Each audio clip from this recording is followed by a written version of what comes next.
Captain Lee Daeho stood on the bridge of his ship, watching the stars through the large window. His hands were steady on the control panel, but his heart was beating fast. Today was the most important day in human history. Today, humans would meet the Velthari for the first time. The ship Harmony's Edge was not the biggest ship in the human fleet, but it was the best. Lee had chosen his crew carefully. Dr. Park Soo-jin was the smartest person he knew about alien life. Commander Kim Tae-won was the best soldier in the Space Force. Together, they would speak for all of humanity. "Captain, we are getting close to their space biome," said Park Soo-jin from her seat. She was looking at her computer screen with bright eyes. "The readings are amazing. Their technology is so advanced," Lee nodded. He had read all the reports about the Velthari. They were old, very old. They had been traveling between stars for 10,000 years. They controlled this part of space like kings. Humans were just babies compared to them. "Remember what we talked about," Lee said to his crew. "We are here to make friends, not enemies. Be polite. Be careful with your words." Kim Tae-won checked his weapons one more time. "What if they don't want to be friends?" he asked. "Then we leave," Lee said simply. "We are not here to fight." The communication system made a sound. A voice spoke in perfect human language. "Human ship, you may enter our space. Follow the guide ship to the meeting place." Through the window, they saw a beautiful ship appear. It looked like it was made of crystal and light. It moved without making any sound, like a ghost dancing in space. The human ship looked like a metal box next to it. "Following now," Lee said into the microphone. As they flew deeper into Velthari space, they saw more wonders. Space stations that looked like flowers made of diamonds, ships that seemed to bend light around them, cities floating in space that were bigger than Earth's moon. "How do they build such things?" Park Soo-jin whispered. "Time," Lee answered. "They have had thousands of years to perfect everything." The guide ship led them to a huge space station. It was shaped like a giant ring spinning slowly. Beautiful lights danced along its surface. As they got closer, Lee could see that the lights were actually windows. Behind each window was a garden or a room filled with art. "Permission to board," came the voice again. Lee, Park Soo-jin, and Kim Tae-won put on their best uniforms. Lee looked at himself in the mirror. He was not a young man anymore. His hair was getting gray and there were lines around his eyes. On his finger was a simple metal ring. He touched it gently, thinking of home.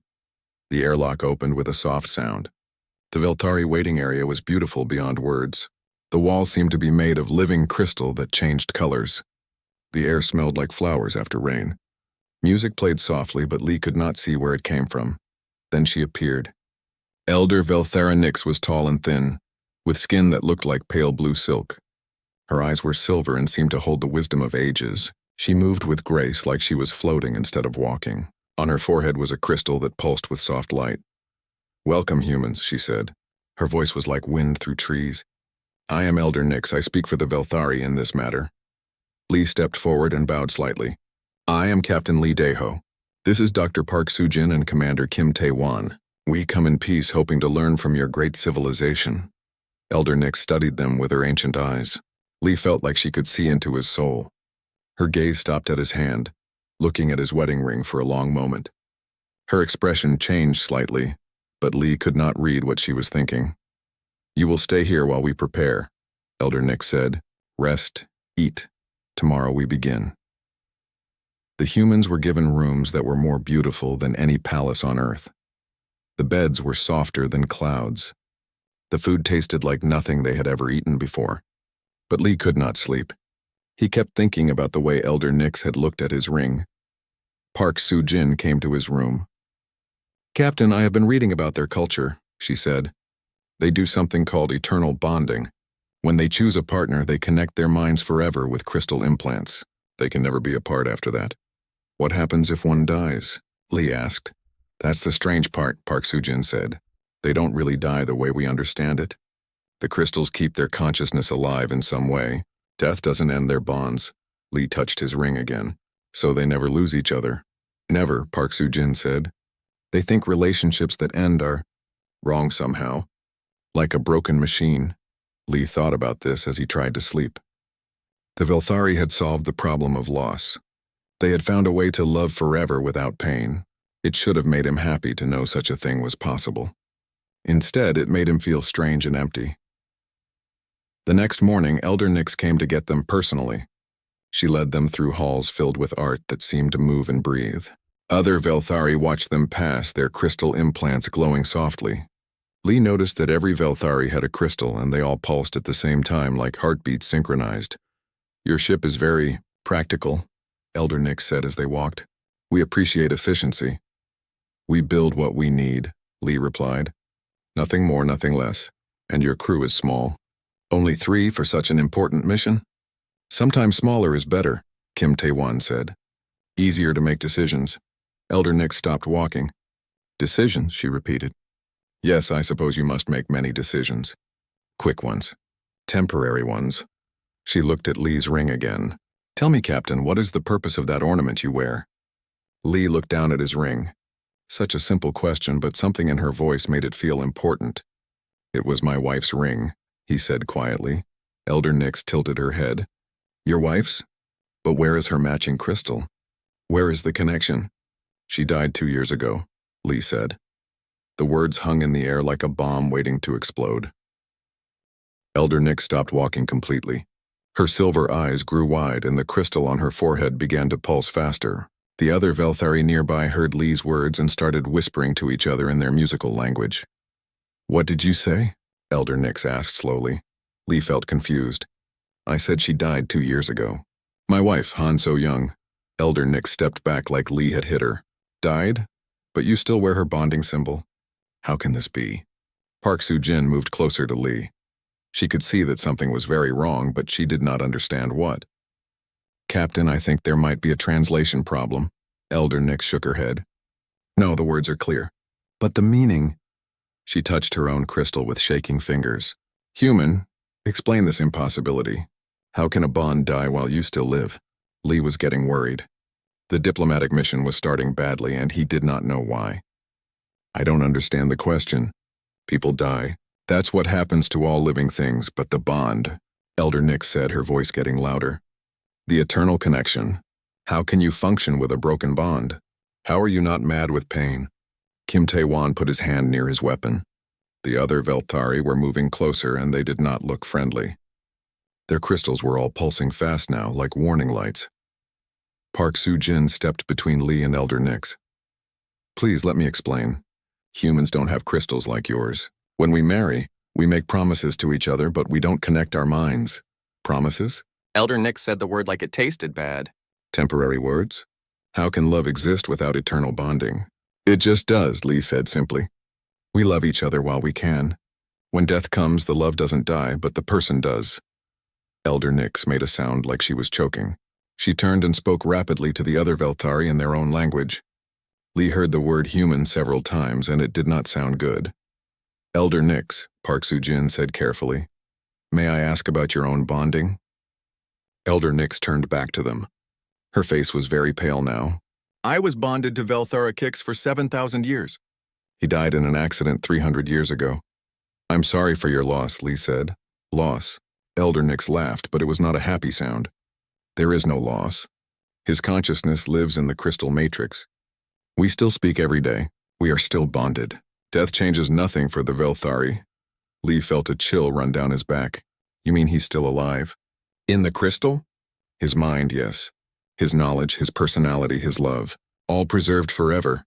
Elder Nix looked at Lee's ring again.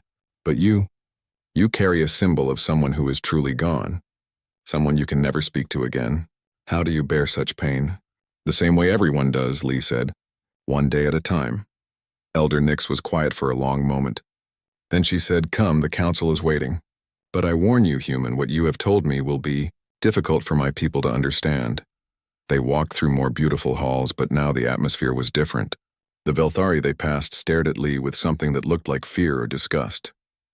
Their crystals pulsed in patterns that seemed angry. The council chamber was enormous. The ceiling was made of crystal that showed the stars outside. Hundreds of Velthari sat in circles around the room. All of them were old, and all of them had large, bright crystals on their foreheads.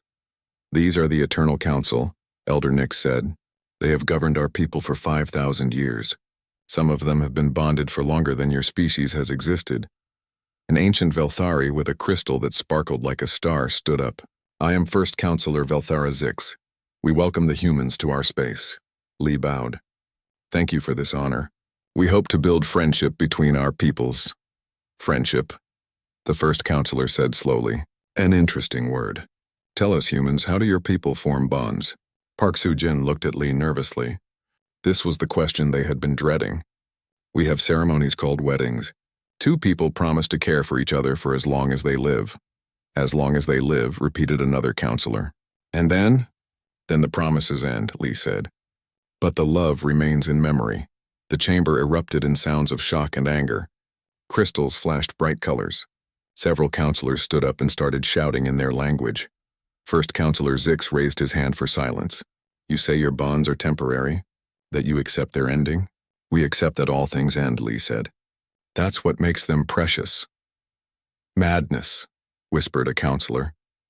Impossible, said another. Elder Nix stood up slowly.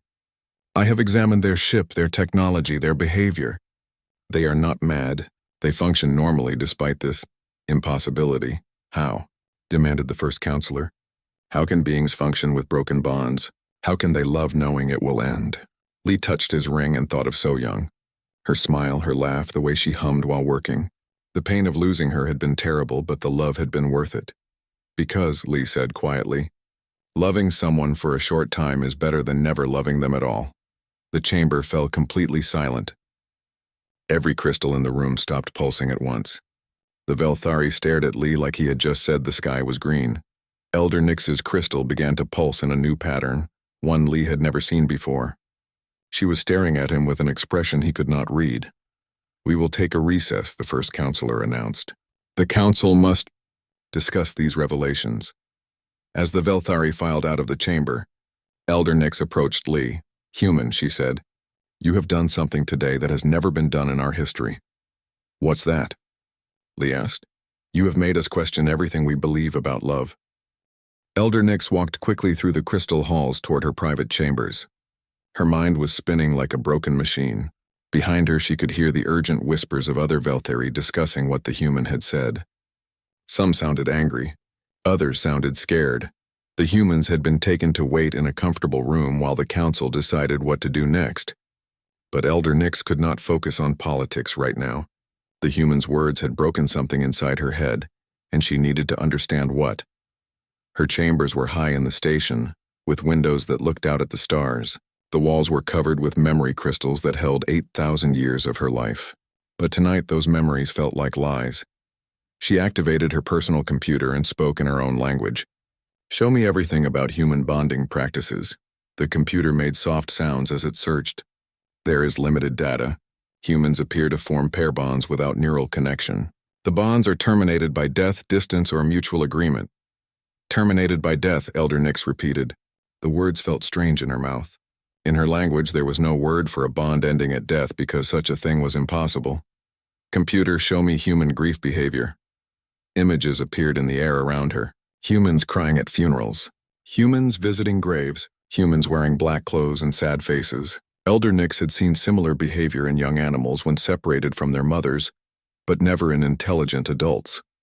Why do they not end their lives when the bond breaks? She asked. Unknown.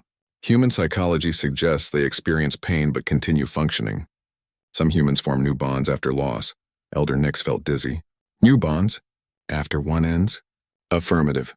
Humans may have multiple romantic relationships throughout their lifespans. This is considered normal behavior. The room seemed to spin around Elder Nix. In Velthari society, having more than one bond was not just impossible, it was the deepest form of evil. The crystals made it physically impossible anyway. Once bonded, a Velthari's mind was locked to their partner forever. She touched her own crystal and felt the familiar presence of Kix. His consciousness, preserved in the crystal matrix, touched her mind with love and comfort. He had been dead for 300 years, but he was still with her every moment of every day. Kix, she whispered. I am here, beloved, his voice said inside her head. I felt your distress. What troubles you? The humans, she said. They love without crystals. They lose their partners to true death. And they continue living. Kix's presence grew stronger. Such a thing is impossible. Consciousness cannot exist without the crystal matrix after death. But they don't preserve consciousness. When humans die, they are truly gone, forever. Then how do the survivors function? How do they not go mad? Elder Nyx had no answer. She had been bonded to Kix for 7,000 years before his death.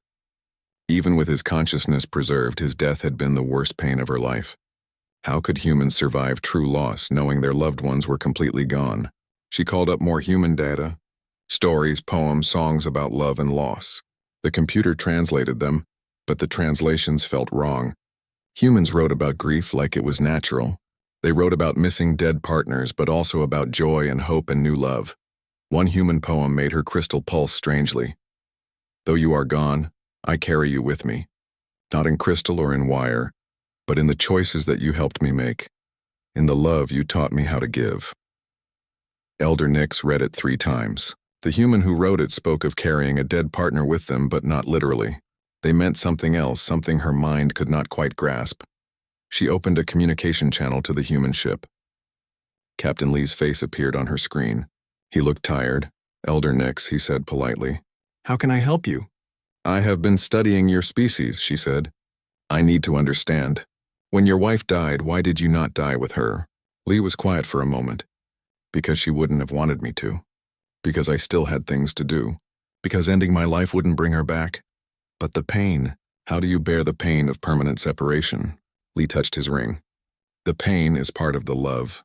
If I could take away all the pain of losing her, I would also lose all the joy of having known her. They come together.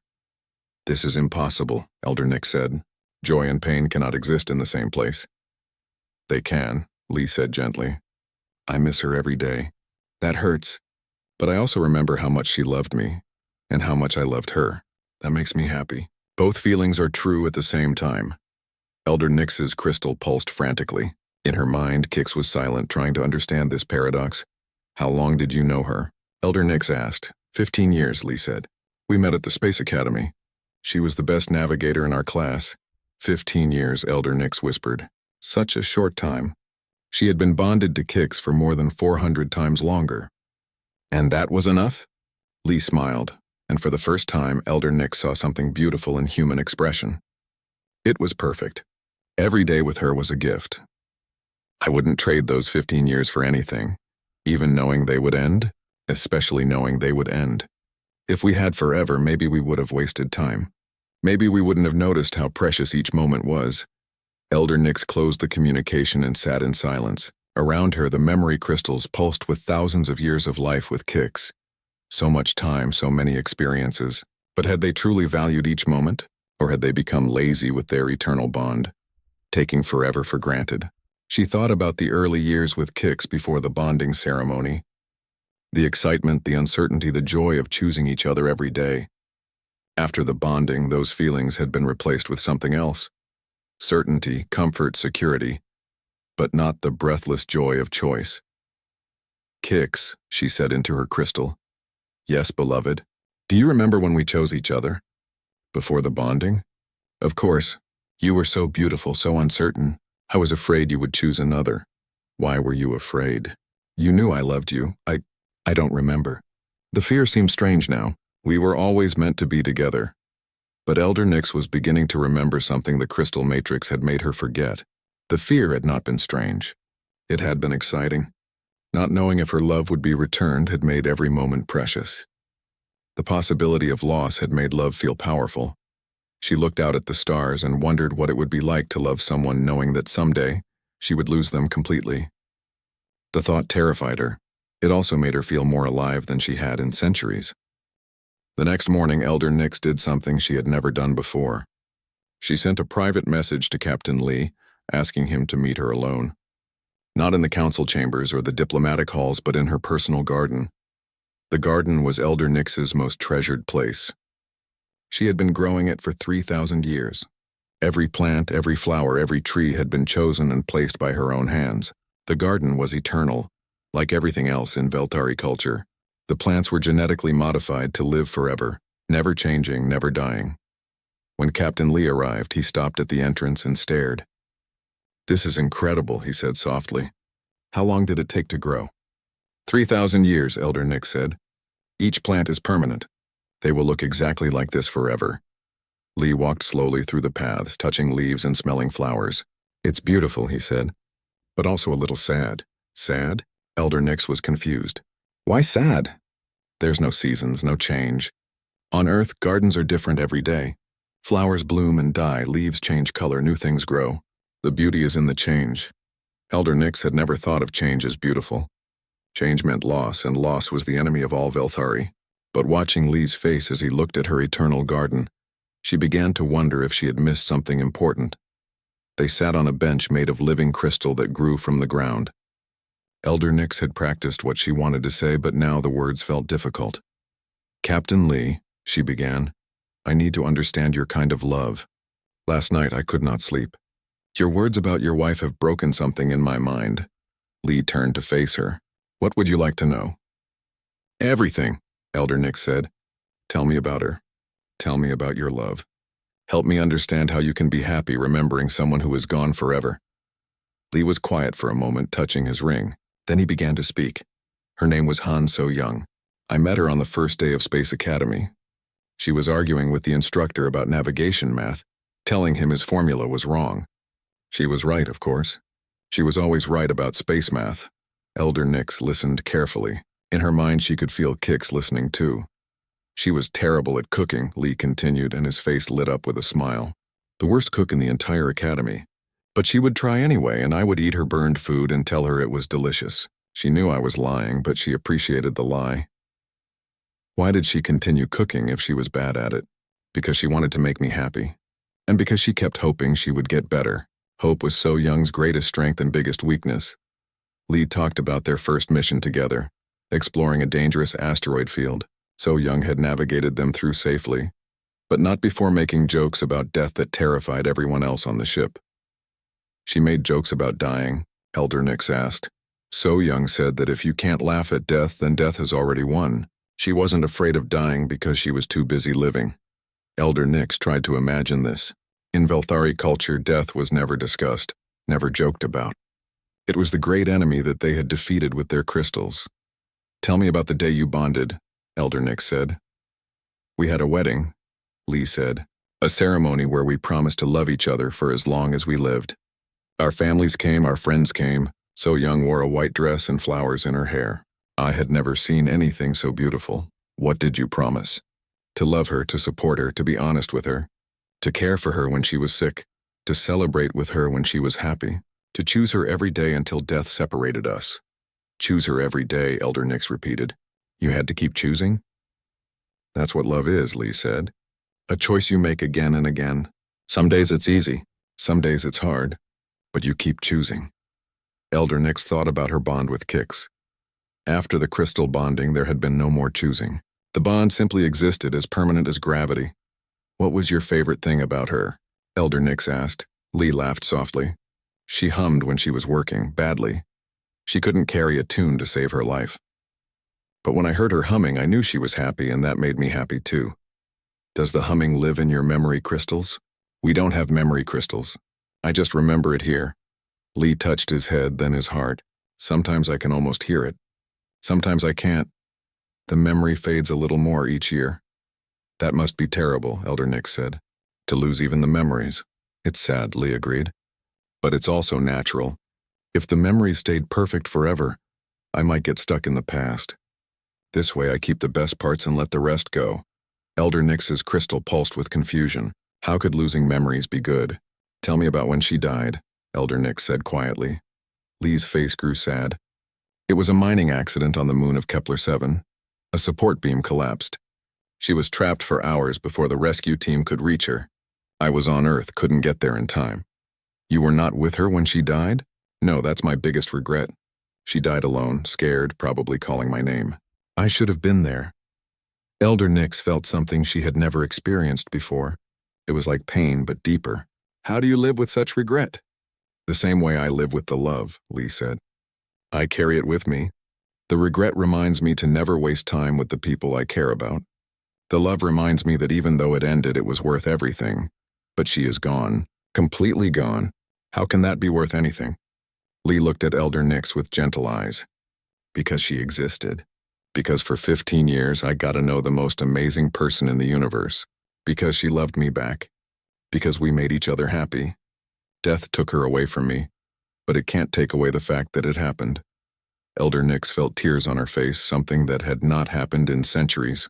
I don't understand. How can temporary things have permanent value? Because love isn't about time, Lee said. It's about depth. It's about meaning. So Young and I had 15 years, but we made every year count. We loved each other completely, held nothing back. When she died, I didn't lose 15 years of love. I gained 15 years of love that no one can ever take away. In her mind, Elder Nix felt kicks trying to understand this concept too. They had loved for 7,000 years, but had they loved completely? Had they held anything back, thinking they had forever to share it? Captain Lee, Elder Nix said slowly, you have taught me something today that I thought was impossible. What's that? That endings can be beautiful too, Lee smiled. So Young would have liked you. She always said that the bravest thing anyone can do is change their mind about something important. Elder Nix looked around her eternal garden, seeing it with new eyes.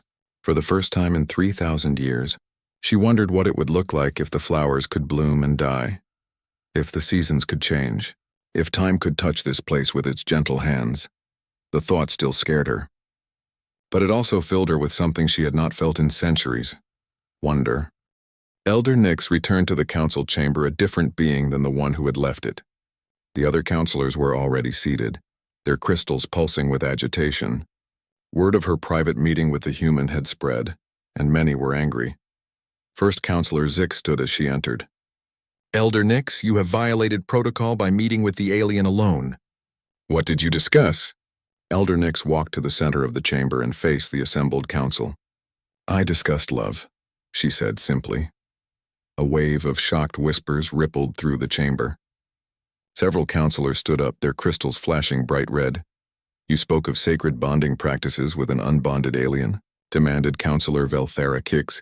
I learned from him, Elder Nix said, and what I learned challenges everything we believe about love and life. This is madness, said another counselor. The humans have poisoned your mind with their primitive ideas. Elder Nix looked around the chamber at faces she had known for thousands of years. Tell me, honored counselors, when did you last feel wonder? When did you last feel the excitement of uncertainty? When did you last choose your bond partner instead of simply existing with them? The chamber fell silent. Such questions had never been asked in the history of the Veltari. The humans love knowing they will lose, Elder Nix continued. They choose each other every day because they know someday there will be no choice left. This makes their love precious, powerful, real. First Counselor Zix's crystal pulsed angrily. You speak heresy. The eternal bond is the foundation of our civilization. Without it, we would be no better than animals. Would we? Elder Nix asked. Or would we be free? The word free hung in the air like a forbidden curse. In Velthari society, freedom from the bond was considered the worst possible fate. Counselor Velthara Mix, one of the youngest members, stood slowly. Elder Nix, what exactly are you proposing? Elder Nix took a deep breath. What she was about to say would either change their civilization forever or destroy her completely. I propose we learn from the humans. I propose we study their ways of loving without eternal bonds. I propose we consider that perhaps our fear of endings has made us afraid of truly living. The chamber erupted in chaos. Half the counselors were shouting in anger, their crystals blazing like angry stars. The other half sat in stunned silence, their crystals flickering with confusion. Enough! First Counselor Zix's voice cut through the noise. Elder Nix, you are suggesting we abandon 10,000 years of civilization. You are suggesting we become like these temporary creatures. I am suggesting we become more than we are, Elder Nix said. I am suggesting that our pursuit of permanence has made us permanent prisoners. At that moment, Captain Lee, Dr. Park Soo-jin, and Commander Kim Tae-won were brought into the chamber. They could feel the tension immediately. What's happening? Park Soo-jin whispered. Change, Elder Nix said, looking directly at them. For the first time in our history, real change. First Counselor Zix addressed the humans. Your presence here has caused a crisis in our government. Elder Nix claims your primitive bonding practices are superior to our ancient wisdom. What do you say to this? Lee stepped forward carefully. We don't claim our ways are superior. We only claim they work for us. Different species might need different approaches to love. But you live such short lives, said Counselor Velthera Kix. How can temporary love have any meaning? Because it's all we have, Park Soo-jin said. When time is limited, every moment becomes important. Every choice matters. Kim Tae-won, who had been quiet until now, spoke up. In battle, we fight harder when we know we might die. Maybe you love harder when you know you might lose. Young Counselor Mick stood again. I want to understand this. Elder Nix, would you be willing to demonstrate? The chamber fell completely silent. Everyone knew what he was asking. Elder Nix closed her eyes and reached for her crystal. The bond with Kix pulsed through her mind. 7,000 years of shared consciousness. Beloved. Kix's voice whispered in her thoughts. What are you considering? Freedom, she whispered back. For both of us. I don't understand. Neither do I. But I want to try. Elder Nix opened her eyes and looked at the council. I will remove my crystal. The chamber exploded again. Several counselors fainted. Others began screaming that she was committing spiritual suicide. Elder Nix, no. First Counselor Zix shouted. Without the crystal, Kix's consciousness will be lost forever. You will kill him a second time, or I will set him free, Elder Nix said. She placed her hands on the crystal embedded in her forehead. Kix, are you ready to let go? In her mind, she felt Kix's presence grow warm with understanding. If this will help you live instead of merely existing, then yes. I love you enough to let you go, and I love you enough to remember you without needing to keep you prisoner. Elder Nix pulled the crystal from her forehead. Pain shot through her head like fire, but then something unexpected happened. Instead of emptiness, she felt lightness, freedom. The constant presence of Kix's consciousness was gone, but the memory of their love remained. She looked around the chamber with eyes that saw clearly for the first time in centuries. I am still alive. I am still myself, and I am free to choose love again. Half the council immediately voted to exile her. The other half, led by young Counselor Mix, voted to study the human ways further. The Velthari Confederation split for the first time in its history, but something beautiful began to grow from that split. Progressive Velthari started forming choice communities, where bonds were renewed by decision rather than compulsion. They began to appreciate the present moment instead of taking eternity for granted. Captain Lee found himself appointed as the first human ambassador to these new communities. His simple wedding ring became a symbol throughout the galaxy, not of human superiority, but of the courage to love knowing love could end. Elder Nix, now free from her eternal bond, began to age naturally for the first time in millennia, but instead of fearing death, she embraced each day as a gift. She planted a new garden where flowers bloomed and died with the seasons, where change was welcomed instead of feared. Years later, when asked about the human impact on Velthari society, she would say, they taught us that love is not about time. It is about choice. And every day we choose to love is a day we truly live. The alliance between humans and the progressive Velthari grew strong, built not on the promise of forever, but on the commitment to make each day together meaningful. They learned that different approaches to love could coexist, that temporary and eternal could both have value. Captain Lee continued to wear So Young's ring until the day he died, 30 years later. At his funeral, Elder Nix spoke about how one human's simple love had changed an entire civilization's understanding of what it meant to be alive. And in gardens throughout the galaxy, flowers bloomed and died in beautiful cycles, reminding everyone that endings, like beginnings, could be the most precious gifts of all.